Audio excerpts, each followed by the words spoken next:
A continuación, nuestro colega David Fonseca, un líder en lo que a Arcuencé se refiere, escritor de un libro al respecto, nos va a traer el tema Importancia de los sistemas de medición de corriente en el uso del Arcuencé en cirugía renal percutánea.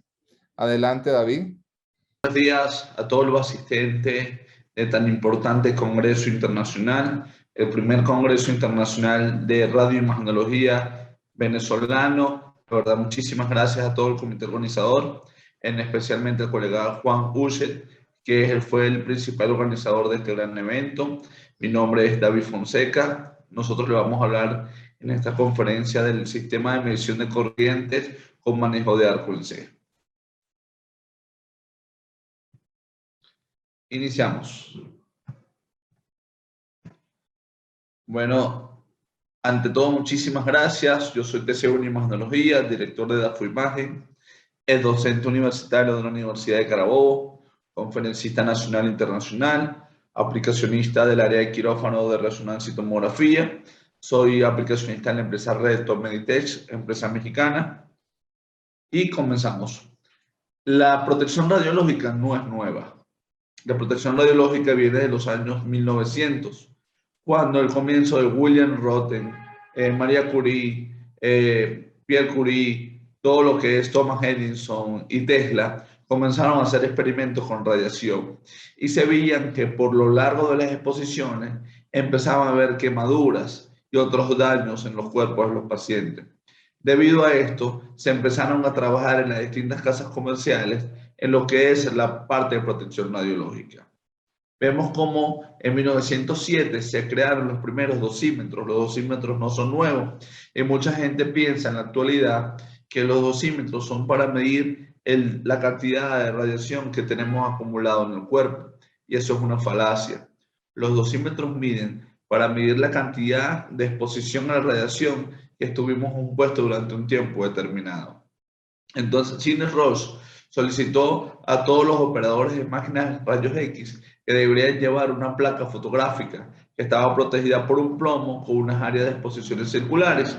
Esto se hace para medir esta cantidad de radiaciones expuestas. ¿Por qué? Porque veían quemaduras, veían problemas genéticos, veían exposiciones a la radiación, alopecia areata y este tipo de consecuencias de las cantidades de radiaciones. Recuerden muchísimas veces que cuando nosotros hacíamos exposiciones a la radiación, en estas épocas un disparo podía durar hasta 40 minutos de exposición a la radiación. Lo otro es que los tubos en sus inicios no tenían carcasas protectoras plomadas, era el tubo de aire completamente puesto, la radiación salía completamente hacia todos los lados y la persona que estaba expuesta directamente podía tener daños a nivel de piel. ¿Ok? La historia de la fluoroscopia es una historia muy interesante. ¿Por qué? Porque los fluoroscopios no fueron creados para el uso médico. Los fluoroscopios fueron creados para las zapaterías en Nueva York, en Estados Unidos, donde el cliente iba, se medía el calzado, medía cómo le quedaba de largo y de ancho, y con esto podía comprar el calzado. Entonces, ¿qué pasa? Los médicos, científicos, todo el personal de salud vieron que también se podía usar para el área de traumatología por la realce de los huesos en estos casos, y llevaron los fluoroscopios en 1950 al 55 a las instituciones médicas en Estados Unidos. Entonces, la pregunta es, ¿fue creado el fluoroscopio para uso médico? En realidad no fue creado el fluoroscopio para el uso médico. El fluoroscopio fue creado para el área del calzado. Entonces, hablemos un poquito y sigamos hablando de la historia, que es bastante importante para conocer todo este trayecto y la actualidad de lo que son los sistemas de medición de corriente. La historia comenzó con una fluoroscopia directa, que ahora se conoce como fluoroscopia directa obsoleta. Las exposiciones a la fluoroscopia con equipos antiguos a la radiología detrás de las pantallas para ver las imágenes. El médico se colocaba en un cuarto oscuro con unos lentes, se emitía radiación directa al paciente, el médico estaba detrás de una pantalla fluorescente y se podía ver la estructura ósea del paciente, pero que no había un control de las cantidades de exposiciones a la radiación. Esto hacía de que nosotros estuviéramos unas largas tasas de dosis a este tipo de exposiciones y el paciente sufriera daño. No tanto también el paciente, sino el POE, porque el paciente era irradiado en una o dos oportunidades, pero el técnico o el médico estaba completamente expuesto a grandes cantidades de radiación. Nosotros en Venezuela también tenemos normas para poder trabajar, que es la norma 3299, creada en 1997. También tenemos un programa de protección radiológica de la norma venezolana, que es una norma COVENIM 2299, que es de 1997, y así sucesivamente. Tenemos muchísimas normas para crear este tipo de protecciones radiológicas, tanto al personal ocupacionalmente expuesto, como a los familiares, como al paciente. Recuerden una cosa, el paciente no tiene tasas de dosis de radiación, sino más o menos tiene referencia. Los que tenemos tasas de dosis de radiación somos el personal ocupacionalmente expuesto, se ha llamado PO, se ha llamado TOE, que son de 20 milisieverts al año, otras dependiendo de esto, nosotros vamos a trabajar en los diferentes centros de imagen. Un centro que esté bien organizado o fue bien supervisado, no debería haber exposiciones de radiación por parte del personal de radiología. Las cámaras de ionización, como las que están viendo en este momento, son de vital importancia, ya que estas cámaras miden la cantidad de exposición directa o indirecta a través de los disparos que hacemos a los pacientes. Cuando nosotros vamos a hacer una supervisión a un área de radiología, nosotros tenemos que ver este tipo de supervisiones con este tipo de cámara para probar puertas, probar paredes, probar ventanas y probar todo el área de radiología para saber si hay radiación de fuga. Nosotros tenemos dos tipos de radiación, que es la radiación primaria y la radiación dispersa. El término radiación secundaria tiene que ser abolido completamente en la terminología de la protección radiológica, porque no existe una radiación secundaria, lo que existe es una radiación dispersa. También tenemos que evaluar la radiación de fuga, y si la carcasa del tubo está fugando radiación hacia posterior.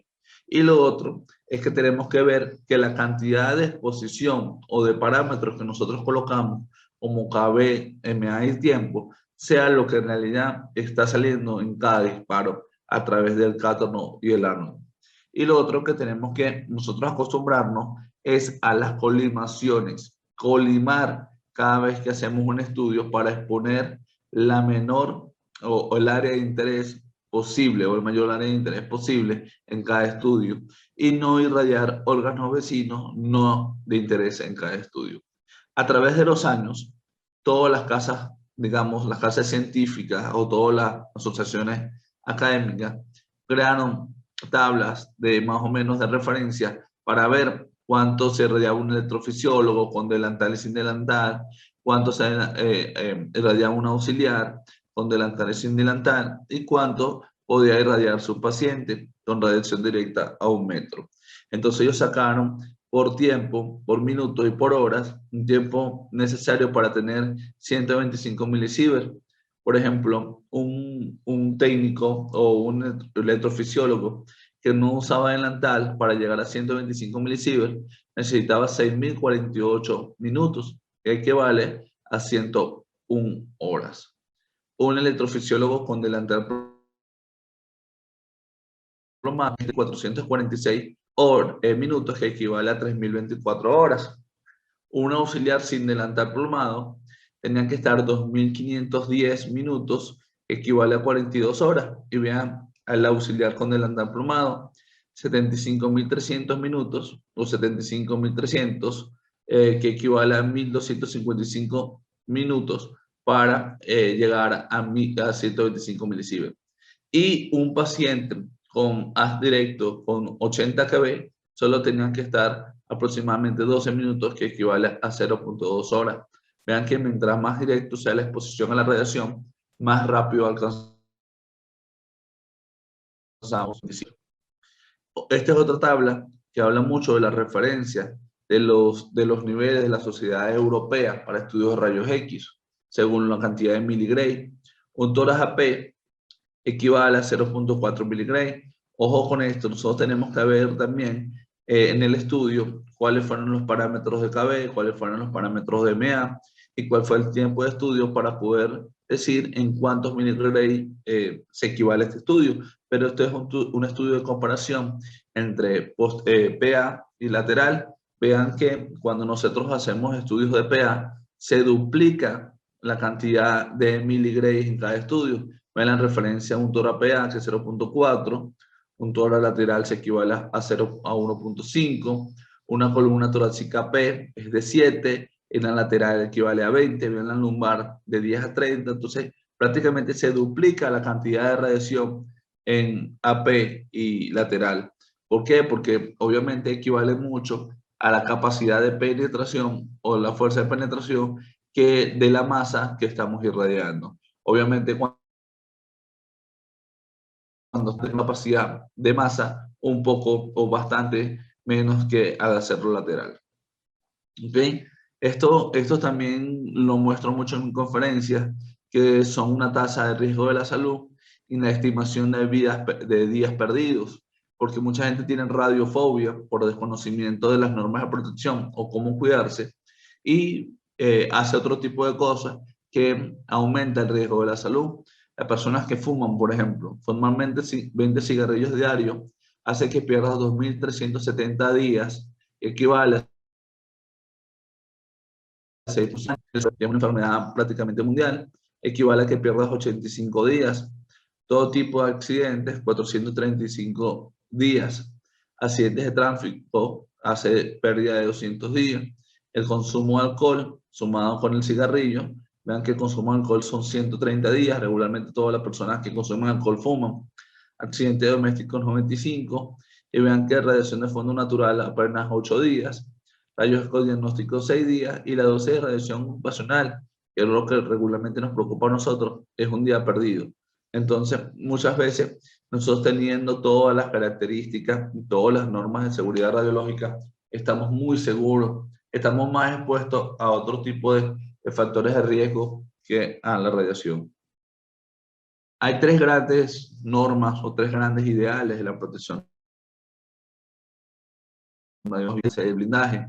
Cuanto menos tiempo expongamos a un paciente o nos expongamos nosotros, menos cantidad de radiación vamos a tener. La norma de la distancia cuadrada, mientras más lejos estemos de la fuente radiactiva, más protegidos vamos a estar.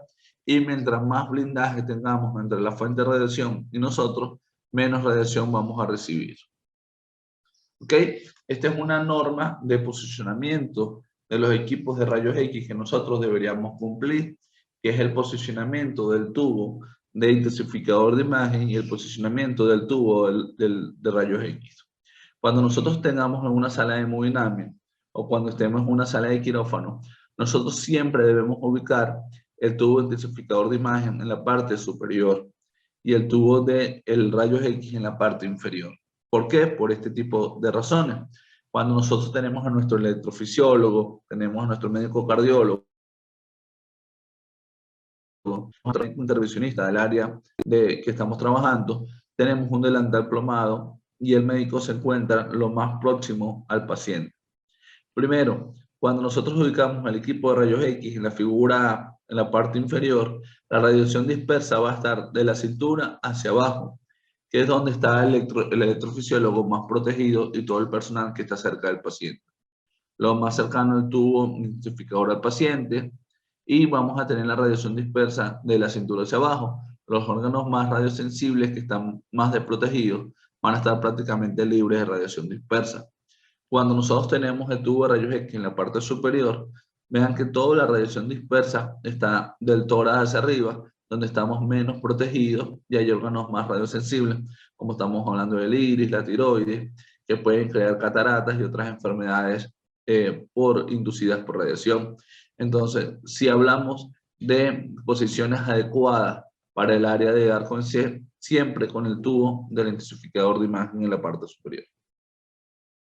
Esta es una imagen de un arco en C, de nuestro manual de manejo de arco en C, que fue creado en el año 2014 por DAFO Imagen. Esto es un tubo de intensificador de imagen, esto es un tubo de rayos X, y así se maneja el equipo de arco en C en todas las cirugías o en todas las posiciones.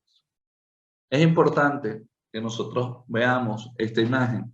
Esta imagen es el tubo de intensificador de imagen y esta es la fotocato de entrada, o donde se hace el intercambio de electrones por fotones de luz.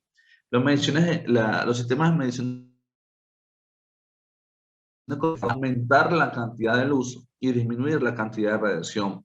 Por ejemplo, en tomografía tenemos los Caret-Dosus, en los tubos de arco en C tenemos esta pantalla fluorescente o esta pantalla intensificador. ¿Por qué se le denomina intensificador de imagen? Porque intensifica, multiplica o dobla o triplica la cantidad de electrones por fotones de luz. ¿Qué hace ello? Con pequeñas cantidades de radiación, según la cantidad de luz que llega a este tubo, él va a multiplicar la cantidad de electrones por fotones de luz, haciendo que haya la radiación justa para este paciente sin sobreirradiarlo o irradiarlo por debajo, teniendo una capacidad de imágenes adecuada. Entonces, esto hace que normas internacionales y las diferentes casas comerciales, entre ellas Siemens, que es el tubo que estamos viendo, ayuden a tener la radiación idónea para cada paciente. Esto quiere decir que mientras más masa tenga el paciente, la cantidad de radiación se va a duplicar. Mientras menos masa haya que irradiar, la radiación va a ser menor. Ojo con esto, cuando tengamos un paciente en quirófano, tratemos de que solo la radiación tenga que ver contacto con la mesa radiotransparente y con el paciente, porque muchas veces se interponen estructuras como tubos metálicos o algo y la cantidad de radiación se multiplica para poder traspasar estas estructuras. Este es un tablero de un equipo de arco en C, donde bajamos y subimos lo que es la C, invertimos la imagen, tenemos para imprimir, tenemos para hacer escala de hélices del monitor A y del monitor B, tenemos para prender y apagar el equipo, tenemos colimadores que son de vital importancia, tenemos para poner MA más, MA menos, tenemos los frenos para llevar al carro de arco en C de derecha, para adelante hacia atrás, y estos son los frenos de la torre del tubo intensificador de imagen.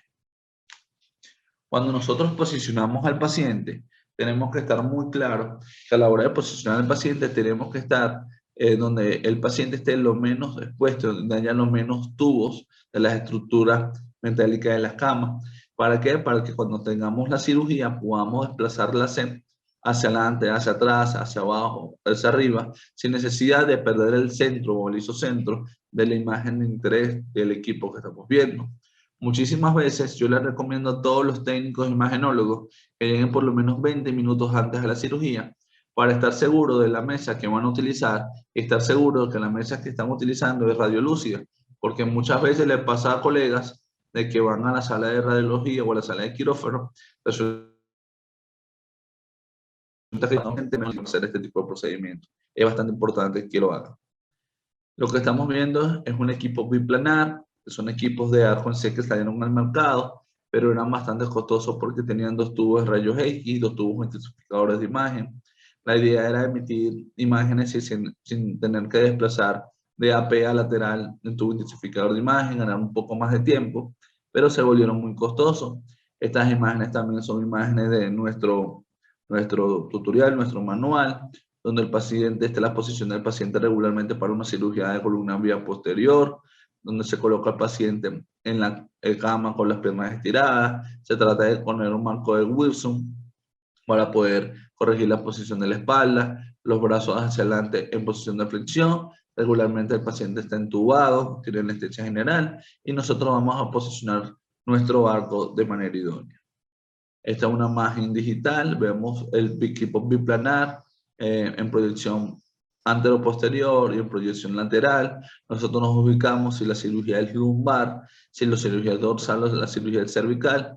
Es bastante importante acotar que estos equipos, o una de las grandes posibilidades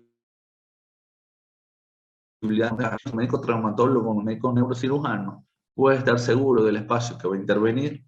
En los inicios de la cirugía de columna había muchas demandas, ya que operaban al paciente sin el fluoroscopio y no podían ver en tiempo real cuál era el espacio que estaban interviniendo, y resulta que operaban muchísimos espacios que no estaban planificados en la cirugía. Entonces, por eso muchísimas veces le llamamos al equipo de Arconce el ojo del cirujano, porque este equipo está capacitado para poder ver las imágenes en tiempo real a través de la fluoroscopio en modo cine o modo pulsada, y le puede decir al cirujano dónde está ubicado en el momento adecuado. Este es un procedimiento de columna vía anterior. Tenemos la marca radiológica de un instrumento quirúrgico llamado ALIF. Lo vemos en sagital, lo vemos en anteroposterior. La apófisis espinosa tiene que estar ubicado en el medio. El cuerpo vertebral tiene que tener un solo techo. Lo que vemos dentro de la marca radiológica es un cemento con factores de crecimiento para regenerar completamente esta exposición. Regularmente se hace cuando hay una disminución del espacio intervertebral o cuando hay una hernia de núcleo pulposo, una hernia de escala protuida hacia anterior o posterior, se hace el abordaje por el abdomen del paciente y se retira la hernia.